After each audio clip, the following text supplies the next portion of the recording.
Hello বন্ধুরা, প্রণতির হেসেলে আপনাদের অনেক অনেক স্বাগত। আজকে বানিয়েছি মরিচ মটন। তা কীভাবে বানালাম সেই রেসিপিটাই আপনাদের সঙ্গে আমি শেয়ার করছি।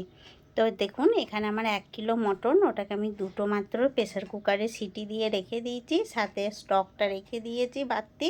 এখানে পেঁয়াজ বাটা, আদা রসুন বাটা, টক দই, এখানে গোলমরিচ আর কাঁচা লঙ্কা বাটা, কিছুটা গোটা গোলমরিচ, বড় এলাচ ফোড়নে দেবো, সাথে তেজপাতা। এবার এখানে কিন্তু আমি 2 চামচ মতন সাদা তেল আর 3 চামচ মতন পরিমাণে সর্ষের তেল নিলাম। এবার তারপরে ফোড়ন দিয়ে দিলাম তেজপাতা, বড় এলাচ আর সাথে দিয়েছি গোটা গোলমরিচ। দিয়ে ফোড়নটা হয়ে যেতেই এখানে 3 চামচ মতন পেঁয়াজ বাটা দিয়ে দিলাম। দিয়ে দিলাম হচ্ছে 2 চামচ মতন, 2 চামচে ধরুন একটু বেশি আদা রসুনের পেস্ট, আর সাথে কাঁচা লঙ্কা আর গোলমরিচ। তবে আজকের কিন্তু মাংসটা আমি কাঁচা লঙ্কা আর গোলমরিচ দিয়েই করবো, বুঝতেই পারছেন মরিচ মটন নাম দিয়েছি।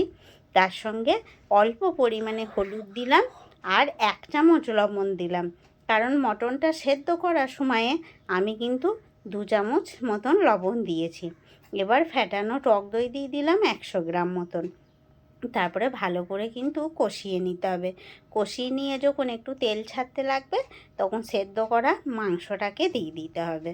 তা সেদ্ধ করা মাংসটা দিয়ে আমি ভালো করে ঢাকা দিয়ে বাড়তি যে স্টকটা রেখেছি 1 বাটি, সেই স্টকটা দিয়ে কিন্তু আমি কষিয়ে নেব। এখানে কিন্তু অন্য জল ব্যবহার করব না। তো দেখুন, অল্প অল্প করে আমি কিন্তু স্টকটা দিতে লেগেছি। পুরো স্টকটা দিয়ে আমি কিন্তু মটনটা প্রায় 15 থেকে 20 মিনিট মতন কষিয়ে নিয়েছিলাম। তো এইভাবে ঢাকা দিয়ে খোলা পাড়া করে আমি কিন্তু মটনটা ভালোভাবে কষিয়ে নেব। তো দেখুন, আমি 5 মিনিট অন্তর অন্তর কিন্তু ঢাকাটা খুলে একবার করে নাড়াচাড়া করে দিচ্ছি। আর তখনই যে বাড়তি স্টকটা রেখেছি 1 বাটি, সেই স্টকটা দিয়ে দিচ্ছি। এবার দেখুন, একদম সম্পূর্ণ স্টকটা দিয়ে দিলাম হচ্ছে বড় চামচের 1 চামচ গরম মশলার গুঁড়ো। গরম মশলার মধ্যে আছে দারচিনি, লং আর এলাচ।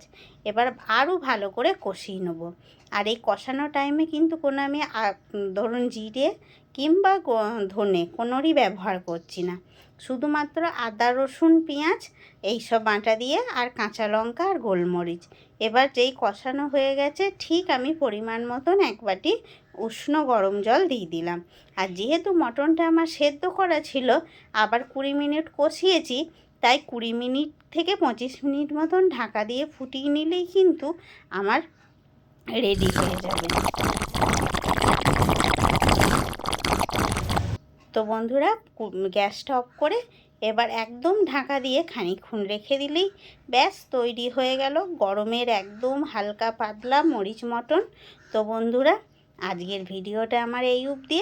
আর অতি অবশ্যই কিন্তু এই গরমে একবার এইভাবে মটন বানিয়ে খেয়ে দেখবেন, গরম ভাতের সঙ্গে দারুণ জমে যাবে।